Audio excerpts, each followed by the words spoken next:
Good morning everyone. Good morning. देखो आज के क्लास में हम लोग जानते हैं कि बेलन, शंकु, घन, घनाभ तथा गोला का जो फॉर्मूला है वो हम लोग पढ़ने वाले हैं। और ये फॉर्मूला जो है ना क्लास 9th हो या क्लास 10th हो या 8th हो, सबके लिए बहुत ही ज़्यादा जरूरी है। क्लास 9th का जो एग्जाम होने वाली है ना उसमें कम से कम 3 से 4 क्वेश्चन जो है ना केवल फॉर्मूला बेस्ड क्वेश्चन पूछेगा। तो हम लोग के लिए एक वीडियो जो है ना बहुत ही ज़्यादा जरूरी है, इसीलिए हम लोग ध्यान से पढ़ेंगे। देखिए इसके लिए जो है ना बस केवल हम लोग 2 बात को ख्याल रखेंगे। कभी भी किसी का भी वक्र पृष्ठीय क्षेत्रफल निकालना है, वक्र पृष्ठीय क्षेत्रफल अगर निकालना है ना तो उसका फॉर्मूला क्या होता है, आधार का परिमाप गुने ऊंचाई। और अगर आयतन निकालना ना तो उसका फॉर्मूला आता है आधार का क्षेत्रफल गुने ऊंचाई। लेकिन सबसे पहले हम लोग समझेंगे ना कि आकृति 2 तरह का होता है। एक होता है 2D आकृति। 2D किसको बोलते हैं, जिसमें में 2 डायमेंशन होता है, एक लंबाई एक चौड़ाई होगा, ठीक। और एक होता है 3D आकृति। 3D किसको बोलते हैं, लंबाई भी होगा, चौड़ाई भी होगा, ऊंचाई भी होगा, तो उसे 3D बोलते हैं।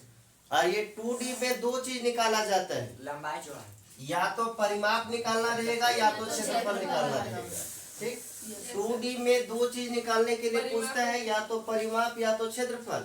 लेकिन ये परिमाप और क्षेत्रफल 9th क्लास का टॉपिक नहीं, ये नहीं पूछता है। ये 9th से नीचे जब हम लोग पढ़ते हैं 7, 8, 6 तब ये सब पूछता है, वह 2D का परिमाप और क्षेत्रफल। अभी जो मेनली हम लोग को ख्याल रखना है ना 3D का। और 3D में क्या आता है, जैसे बेलन हो गया, शंकु हो गया, घन हो गया, घनाभ हो गया, गोला हो गया, छिन्नक हो गया, ये सब जो है ना 3D है। और 3D आकृति में 3 चीज पूछता है। एक पूछता है वक्र पृष्ठीय क्षेत्रफल, एक पूछता है संपूर्ण पृष्ठीय क्षेत्रफल, एक पूछता है आयतन। सबसे पहले जो है ना वक्र पृष्ठीय क्षेत्रफल, संपूर्ण पृष्ठीय क्षेत्रफल और आयतन किसको बोलते हैं ये समझना होगा। देखो कोई ये 3D है कि नहीं है, ये 3D है ना, एक सिलेंडर टाइप से, बेलन टाइप से, ये 3D है ना, तो इसमें 3 चीज निकालना है। एक वक्र पृष्ठीय क्षेत्रफल, वक्र किसको बोलते हैं, तो ये जो गोल वाला भाग पूरा है ना इसको वक्र बोलते हैं। ये पूरा जो छू रहे हैं हम इसको बोलते हैं वक्र। और ये नीचे और ऊपर दोनों को भी जोड़ देंगे ना तो हो जाएगा कोल। क्या हो जाएगा, कोल। वक्र मतलब क्या, इसका साइड वाला बाउंड्री केवल, ठीक, इसको वक्र बोलते हैं। और कोल मतलब क्या, जब नीचे और ऊपर दोनों को जोड़ देंगे ना उसमें तो क्या हो जाएगा, कोल पृष्ठीय क्षेत्रफल। और ये मार्कर के अंदर जितना हम अंदर डाल सकते हैं वो क्या कहलाएगा, आयतन। क्या कहलाएगा, देखो वक्र किसको बोलते हैं, तो ये जो गोल वाला सतह होता है ना जिसको बाहर बाहर हम छू सकते हैं इसको वक्र बोलते हैं। नीचे और ऊपर उसमें जोड़ देंगे तो संपूर्ण हो जाएगा या कुल हो जाएगा। और ये मार्कर के अंदर में जो भर सकते, हवा भरे या पानी भरे, जो भी भर सकते हैं ना वो उसका आयतन कहलाएगा, ठीक। तो मेनली हम लोग को यहाँ पे समझना है वक्र पृष्ठीय क्षेत्रफल, कुल पृष्ठीय क्षेत्रफल और आयतन। अगर ये 2 फॉर्मूला हम लोग को याद है ना तो बहुत 3D फिगर का ऐसा फॉर्मूला है ना जिसको रटना नहीं पड़ेगा। भले हम लोग रट के याद कर लेंगे लेकिन भूल जाएंगे जल्दी। अगर इस पे हम समझते हैं ना तो फॉर्मूला भी याद रहेगा और जितना लंबा समय तक याद रखना चाहते हैं उतना लंबा समय तक याद रहेगा। देखो वक्र पृष्ठीय क्षेत्रफल का फॉर्मूला होता है आधार का परिमाप गुने ऊंचाई, ठीक। और आयतन का क्या होता है, आधार का क्षेत्रफल गुने ऊंचाई। लेकिन अब रही बात कि सर हम लोग को 3D पढ़ना है तो 2D फिर क्यों लिखे। देखो ये 3D फिगर का जो फॉर्मूला है ना तबे समझ में आ जाएगा जब 2D याद होगा।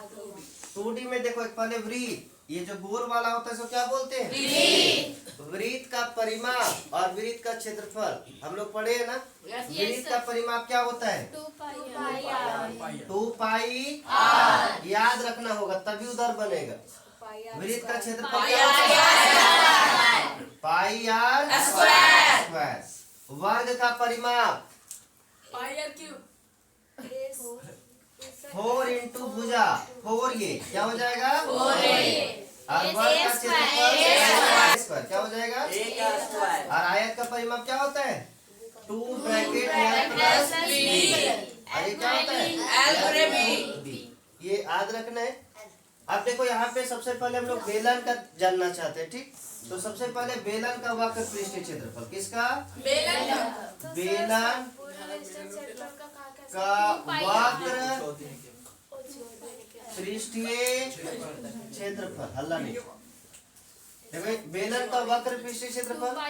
और अभी हम लोग जानते हैं ना कि किसी का भी वक्र पृष्ठीय क्षेत्रफल निकालना है तो क्या होता है, आधार का परिमाप। Yes sir. आधार का परिमाप। देखो ये बेलन है कि नहीं है, यस सर। और आधार ये नीचे वाला हो गया।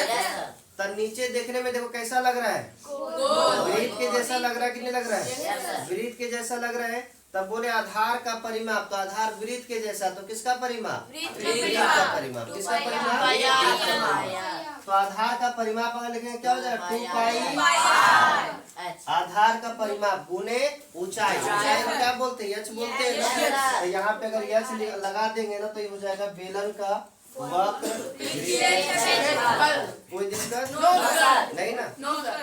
बेलन का वक्र पृष्ठीय क्षेत्रफल क्या होता है, 2 पाई। यस, कोई दिक्कत। अब यहाँ पे हम तुम लोग को बोले कि कुल पृष्ठीय क्षेत्रफल के लिए क्या करना होगा। तो कुल पृष्ठीय क्षेत्रफल के लिए कि नीचे वाला सतह और ऊपर वाला सतह दोनों को जोड़ देंगे तो कुल पृष्ठीय क्षेत्रफल हो जाएगा। और बेलन के देखो ये नीचे भी वृत्त है और ऊपर भी क्या है, वृत्त है। के को वृत्त का क्षेत्रफल जोड़ना होगा, 2 को वृत्त का क्षेत्रफल अगर जोड़ देंगे तो कुल पृष्ठीय क्षेत्रफल हो जाएगा, नहीं हो जाएगा, हो जाएगा ना।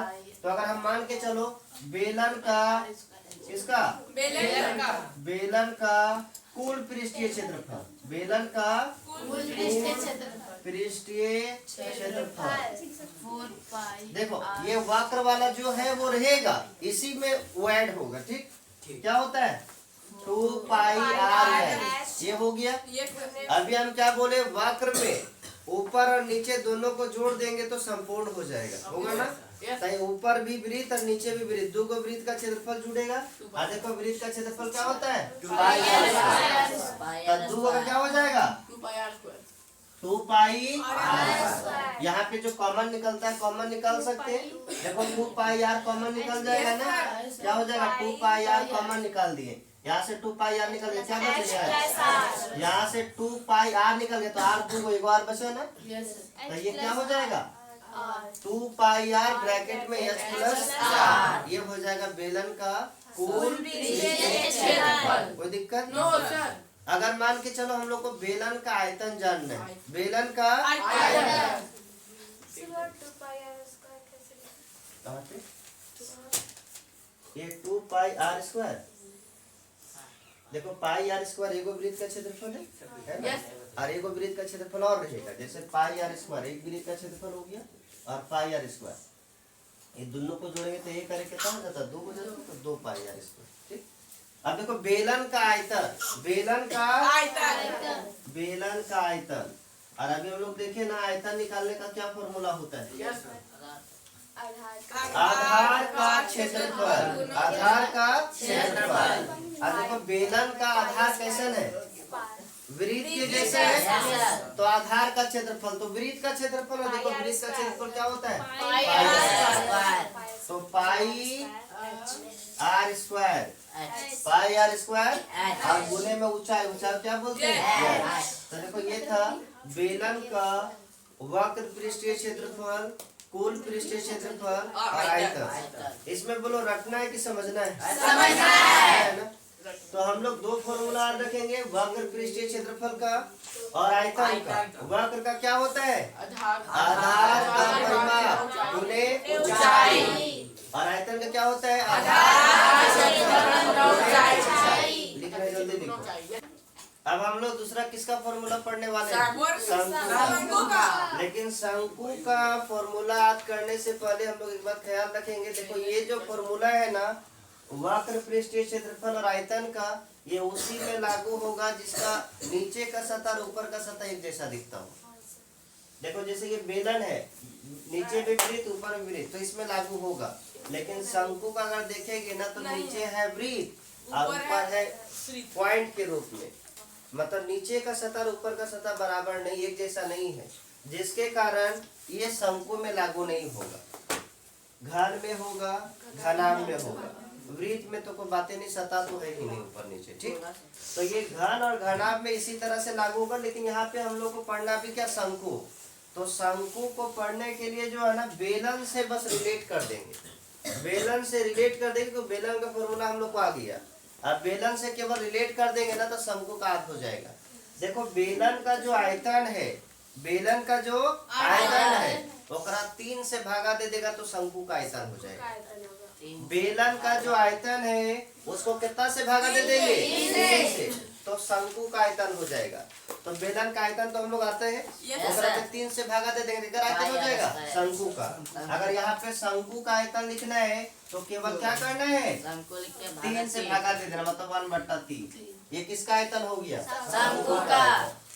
यहाँ पे देखो वक्र पृष्ठीय क्षेत्रफल इसका होता है 2 पाई आर एच और उसका होता है पाई आर एल। इधर से 2 मिटा दो और एच को एल बना दो, पाई आर एल। कोई दिक्कत? पाई आर एल। शंकु का वक्र पृष्ठीय क्षेत्रफल क्या होता है? Pi R L. और अगर वक्र आ गया ना तो कुल अपने से लिख सकते हैं। अगर वक्र आ गया तो कुल अपने से लिख सकते हैं। देखो वक्र में नीचे के सतह और ऊपर के सतह का क्षेत्रफल जोड़ देंगे तो कुल हो जाएगा। अब देखो वक्र क्या है? Pi R L. ये शंकु हो जाएगा दोनों तरफ।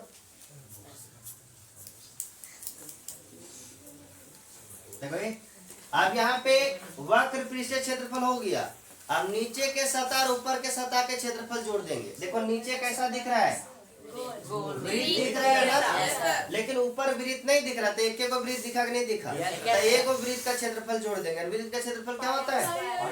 पाई R square. Pi R square. इसमें अगर कुछ कॉमन निकलता है तो कॉमन निकाल देंगे और नहीं निकलता तो छोड़ देंगे। देखो पाई आर कॉमन निकलता है ना, तो पाई आर निकाल दिए कॉमन। यहाँ से क्या बचा? क्या बचा? ये हो जाएगा बेलन का वक्र ये संपूर्ण पृष्ठीय क्षेत्रफल। क्या हो जाएगा? संपूर्ण पृष्ठीय क्षेत्रफल। अब हम लोग क्या देखेंगे? घन का वक्र पृष्ठीय क्षेत्रफल और घन का कुल पृष्ठीय क्षेत्रफल एवं घन का आयतन। ठीक, देखो ये घन का वक्र पृष्ठीय क्षेत्रफल। वक्र पृष्ठीय क्षेत्रफल पृष्ठीय कर ले। घन का वक्र पृष्ठीय क्षेत्रफल। और घन तुम लोग समझता है किसको बोलते हैं? ये जो कलर कोडिंग वाला होता है ना, जो कलर मैच करते हैं उसका सतह। हाँ, क्यूब जो होता है उसी घन को इंग्लिश में क्यूब बोलते हैं। वो क्यूब जो होता है ना उसी को घन बोलते हैं। अगर उसका आधार देखेगा ना किसके जैसा होता है? वर्ग के जैसा होता है। होता है नहीं होता है? तो यहाँ पे हम क्या बोले कि वक्र पृष्ठीय क्षेत्रफल के लिए चाहिए आधार का परिमाप।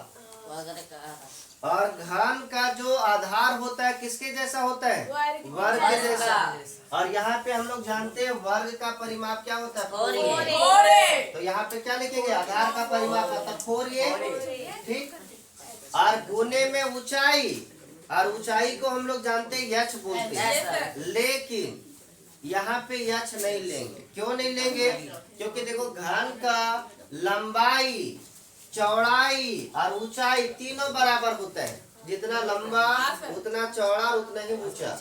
अगर घन का एक भुजा को हम ये मान चुके हैं तो लंबाई को भी ये मान सकते हैं, ऊंचाई को भी ये मान सकते हैं, है कि नहीं? तो यहाँ पे यच ना लिख करके हम ये लिख सकते हैं ना। अरे क्या कि घन के यहाँ पे घन आधार का मतलब ये वर्ग का परिमाप क्या होता है? 4 गुने भुजा। भुजा को हम ये माने ना, तो ऊंचाई को भी हम ये मान सकते कि नहीं मान सकते? मान सकते हैं ना, क्योंकि लंबाई, चौड़ाई, ऊंचाई तीनों क्या होता है? बराबर होता है। ठीक, तो वहाँ पे ऊंचाई को भी हम क्या मान सकते हैं? ये मान सकते हैं। तो गुना क्या लिख देंगे? ये। और ये को ये से गुना करें क्या हो जाएगा? 4a का स्क्वायर।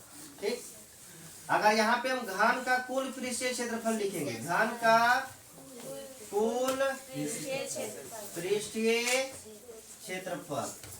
देखो आधार का मतलब वक्र पृष्ठीय क्षेत्रफल वाला जो सो होगा, और ऊपर और नीचे के सतह जो है ना उसका क्षेत्रफल जोड़ देंगे।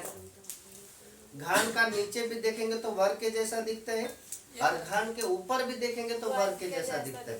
तो दो गो वर्ग का क्षेत्रफल जुड़ेगा ना। और देखो वर्ग का क्षेत्रफल क्या होता है? ए का स्क्वायर होता है। तो दो गो का जोड़ेंगे तो दो गो ए का स्क्वायर होगा। 6a²। मतलब यहाँ पे दो गो ए का स्क्वायर अगर जोड़ देंगे तो ये क्या बन जाएगा? 4 और 2 6 का स्क्वायर। ये हो जाएगा घन का कुल पृष्ठीय क्षेत्रफल। नहीं, ये गुना रहता है ना, तब ये को ये से गुना करते हैं तो ये का पावर 4 होगा। लेकिन जोड़ेंगे ना, जैसे मान के चलो यहाँ पे कुछ इमेजिन कर लो कि कुछ है, जैसे यहाँ बिल्ली है तो 4 बिल्ली और 2 बिल्ली, 6 बिल्ली का होगा कि बिल्ली का स्क्वायर, बिल्ली में तो कुछ चेंजिंग नहीं ना होगा। अगर हम गुना करते हैं तब ये का पावर 4 होता है। अब देखो घन का आयतन, घन का आयतन। अब यहाँ पे हम हेडिंग देते हैं घन का आयतन। आयतन। और अभी हम तुम लोग से पूछना चाहते हैं यस सर। घन का आयतन। अंशु चलो खड़ा हो। देखो घन का आयतन, घन का आयतन के लिए फॉर्मूला क्या है? घन का आयतन के लिए हाँ? आयतन निकालने का फॉर्मूला क्या है? आधार का क्षेत्रफल आधार का क्षेत्रफल गुने ऊंचाई। अच्छा बता, घन का आधार कैसा होता है? वर्ग के जैसा। वर्ग के जैसा। तो आधार का क्षेत्रफल लिखना, तो यहाँ पे वर्ग का क्षेत्रफल लिखेंगे। और वर्ग का क्षेत्रफल क्या होता है? एक का स्क्वायर। ए का स्क्वायर। वर्ग का क्षेत्रफल क्या होता है? तो यहाँ का ए का स्क्वायर लिखेंगे। गुने ऊंचाई, ऊंचाई को यच लिखेंगे कि ये लिखेंगे? क्या कि घन में लंबाई चौड़ाई ऊंचाई तीनों क्या होता है? तो ऊंचाई को भी ये लिखेंगे।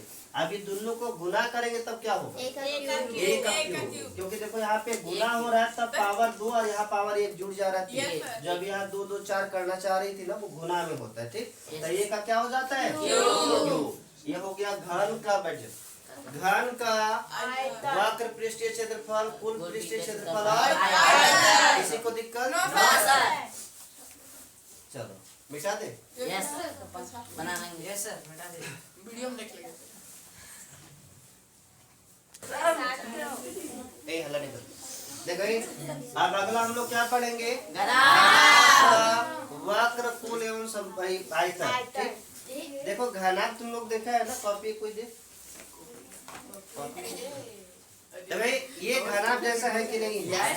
इसमें भी लंबाई है, इसमें भी चौड़ाई है, इसमें भी ऊंचाई है। तो इसमें देखो लंबाई चौड़ाई ऊंचाई तीनों बराबर है कि अलग अलग है? तो इसी से हम लोग पता करते हैं कि कौन घन है और कौन घनाभ है। इसमें जो है ना ऊंचाई को हम ऐसा नहीं कि घन का भुजा घनाभ का भुजा ले लेंगे, उसमें तीनों सेम था इसीलिए हम ऊंचाई को ये ले रहे थे। इसमें ये नहीं ले सकते हैं क्योंकि इसमें ऊंचाई लंबाई चौड़ाई सब अलग अलग, इसमें ये अच्छी लेना होगा। देखो यहाँ पे घनाभ का जो है ना, अगर वक्र पृष्ठीय क्षेत्रफल निकालना है तो जानते हैं जेकर नीचे और ऊपर एक ही जैसा होता है। देखो नीचे का सतह भी आयत और ऊपर का सतह भी कैसा आयत। तो जब नीचे और ऊपर एक जैसा होता है ना, तो उसका फॉर्मूला यही है। तो वक्र पृष्ठीय क्षेत्रफल क्या क्या होता है? आधार का परिमाप। और आधार देखो कैसा है? आयत के जैसा है ना। तो आयत का परिमाप, और आयत का परिमाप क्या होता है? तो यहाँ पे क्या लिख देंगे? 2 ब्रैकेट कोई दिक्कत? और गुना में ऊंचाई, गुना में क्या हो जाएगा? यहाँ पर ऊंचाई को यल लिखे कि बी लिखे कि एच लिखे? इसमें ऊंचाई अलग है। तो यहाँ पे 2 ब्रैकेट यल प्लस बी और इनटू में क्या हो जाएगा? आयतन के लिए देखो घनाभ का आयतन, आयतन का फॉर्मूला क्या होता है? आधार का क्षेत्रफल गुने ऊंचाई। और आधार देखो आयत के जैसा है ना, तो आयत का क्षेत्रफल लगाएंगे। और आयत का क्षेत्रफल क्या होता है? यल गुना बी, यल गुना बी। और गुना में क्या हो जाएगा? देखो आधार का क्षेत्रफल गुने ऊंचाई, और ऊंचाई को क्या बोलते हैं? यस। अब यहाँ पे जो है ना, इसका कुल पृष्ठीय क्षेत्रफल अगर इस तरह से निकालते तो थोड़ा टफ हो जाएगा। इसके लिए थोड़ा सा हम दूसरा तरीका याद रखेंगे।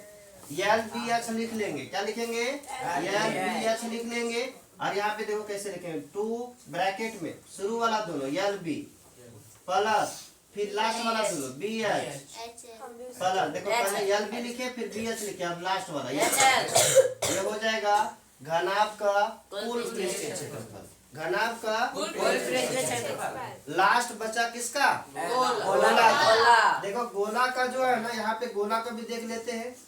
गोला का वक्र पृष्ठीय क्षेत्रफल, गोला का वक्र पृष्ठीय क्षेत्रफल, गोला का कुल पृष्ठीय क्षेत्रफल, कुल पृष्ठीय क्षेत्रफल, और गोला का आयतन।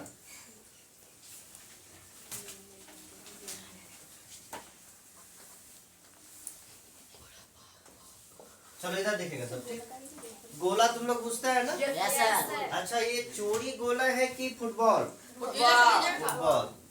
चोड़ी जो है ना वृत्त होता है, ऐसा उसके अंदर में हम कुछ नहीं भर सकते। Yes.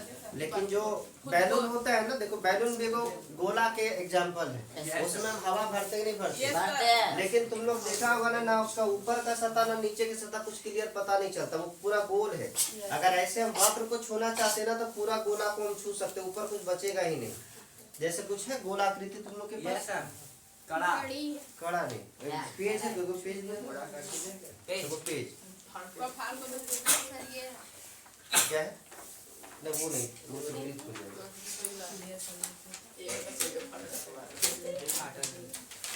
देखो ये क्या हो जाएगा, अब इसको हम मोड़ दिए ना तो ये गोला हो गया। क्या हो गया, गोला।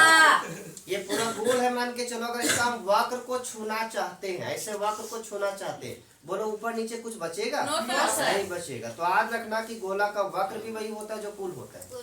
क्या कि हम क्या बोले, वक्र में ऊपर और नीचे को जोड़ देंगे तो कुल हो जाएगा। यहाँ पे ऊपर नीचे बचा कहा, देखो ये छू दिए ना तब पूरा पूरा छुआ गया, लेकिन ऊपर नीचे कुछ बचा नहीं बचा। तो ये वक्र का, गोला का जो वक्र पृष्ठीय क्षेत्रफल होता है ना, वही क्या होता है, कुल पृष्ठीय क्षेत्रफल। और गोला का वक्र और पृष्ठीय क्षेत्रफल क्या होता है, 4 पाई आर स्क्वायर। तो कुल भी क्या हो जाएगा, 4 पाई आर स्क्वायर। आयतन में लिख दिए। वो आयतन में लिख दिया, 4 पाई आर स्क्वायर, ये 4 पाई आर स्क्वायर। अब देखो आयतन, आयतन इसका जो होता है ना, इसका होता है 4/3 पाई आर का क्यूब। ये क्या हो जाता है, गोला का आयतन। तो ये था 3D फिगर का सब क्या फॉर्मूला। गोला। तो आज